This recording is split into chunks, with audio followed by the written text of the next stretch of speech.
Friends మరి electrical work అండి చేయాలి. ఎలక్ట్రికల్ షిప్పింగ్ ఇప్పుడైతే మార్కింగ్ చూడండి. మార్కింగ్ తీసుకోవాలన్నమాట. ముందు షిప్పింగ్ చేసే ముందు అయితే మనం మార్కింగ్ చేసుకుంటే ఫ్రెండ్స్ మనం కరెక్ట్గా లైన్ వస్తుంది అన్నమాట. మనం ఎక్కడైతే మనం పెట్టాలనుకుంటున్నాం పాయింట్లు అన్నీ కూడా మనం మార్కింగ్ చేసుకోలేము ఒకటే. ఓకే ఫ్రెండ్స్, ఇది హోటల్ అండి. ఇది ఈ హోటల్ రీమోడలింగ్ చేశారన్నమాట. అంటే దీనికి చేస్తున్నామంటే డబుల్ ఫిట్టింగ్ అండి. సప్లై అనుకుంటే సపరేట్గా ఉంటుంది, కొంచెం ఎక్కువగానే ఉంటుంది దీని వర్క్ అనేది. ఓకే ఫ్రెండ్స్, మరి ఈ విధంగా అయితే ఉంది చూడరు కదా. మరి ఈ విధంగా అయితే చేయవలసి వస్తుంది. మీకు క్లియర్గా చూపిస్తానండి, చూడండి. ఓకే ఫ్రెండ్స్, మరి ఈ విధంగా అయితే మనం గీసుకోవాలి ముందుగా. ఇప్పుడైతే నేను కటింగ్ మొదలు పెట్టేస్తున్నాను. మార్కింగ్ కౌంటర్ దగ్గర అండి. ఇది ముందైతే కౌంటర్ దగ్గర మొదలెట్టాను. వాటిలో కౌంటర్ దగ్గరికి వచ్చేలాగా మాట పాయింట్లు అయినా కూడా అక్కడ కూర్చుని మన ఓనర్ అయితే మొత్తం కంట్రోల్ చేస్తారన్నమాట. కౌంటర్ దగ్గరకు వచ్చేలాగా మనం ప్లాన్ చేసుకోవాలండి వాటిలో వర్క్ చేసినప్పుడు. ఓకే ఫ్రెండ్స్, నేనైతే ముందుగా కటింగ్ అయితే వేస్తున్నాను. డ్రాయింగ్ అయ్యింది చూసారు కదా. ఇప్పుడు అయితే కౌంటర్ దగ్గర పూర్తవుతుంది కటింగ్. ఓకే ఫ్రెండ్స్, చాలా జాగ్రత్తగా కటింగ్ వేయాలి మనం.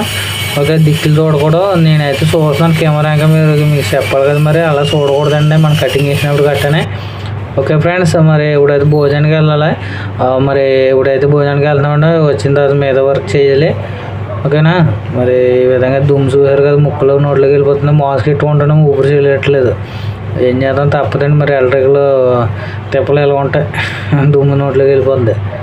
ఫ్రెండ్స్ మరి వచ్చేయండి. మరి ఇంకా భోజనం చేసి చూడండి. మా ఊడైతే చూసేసాను టంగ కూడా వేస్తున్నాడు వెనకాల. ఇప్పుడైతే మళ్ళీ ఇంకా కొంచెం కటింగ్ ఇచ్చి షిప్పింగ్ చేయాలి. చూసారు కదా, కొంత మిగిలిందండి కటింగ్ అనేది. ఇప్పుడు కటింగ్ చేయాలన్నమాట. ఓకే ఫ్రెండ్స్, మన కటింగ్ మిషన్ కూడా కొంచెం చాలా జాగ్రత్తగా ఉండాలి. ఫ్రెండ్స్ చూసారు కదా, ఇక్కడి నుంచి అయితే చూడండి కొంత లెక్క కొట్టాను గాడి. చూసారు కదా, కొట్టుకుంటూ వెళ్తున్నాను చూడండి. చూసారు కదా, ఈ విధంగా అయితే జాగ్రత్తగా మనం షిప్పింగ్ అని చేసుకోవాలి. గాడి నీట్గా వచ్చేలా చూసుకోవాలి, పైపు కట్టి అడ్జస్ట్మెంట్ అయ్యేలాగా. ఓకే ఫ్రెండ్స్, మరి ఈ విధంగా అయితే మనం గుర్రం మీద మనం చాలా జాగ్రత్తగా మనం షిప్పింగ్ అని చేసుకోవాలి. కింద మనం పీట గట్ట ఎమరిందా లేదు చూసుకోవాలి. ఓకేనా, ఈ విధంగా చేసుకోవాలి ఫ్రెండ్స్. మరి ఎలక్ట్రికల్ వర్క్ అయితే తేలిగ్గా అనుకుంటారో స్విచ్ బిగిచ్చేసి 100 రూపాయలు తీసేసుకుంటాం అనుకుంటారు, కానీ ఎంత పని ఉంటుంది. మరి ఒక లైట్ వెలగాలంటే ఇంత వర్క్ అని చేయవలసి వస్తుంది.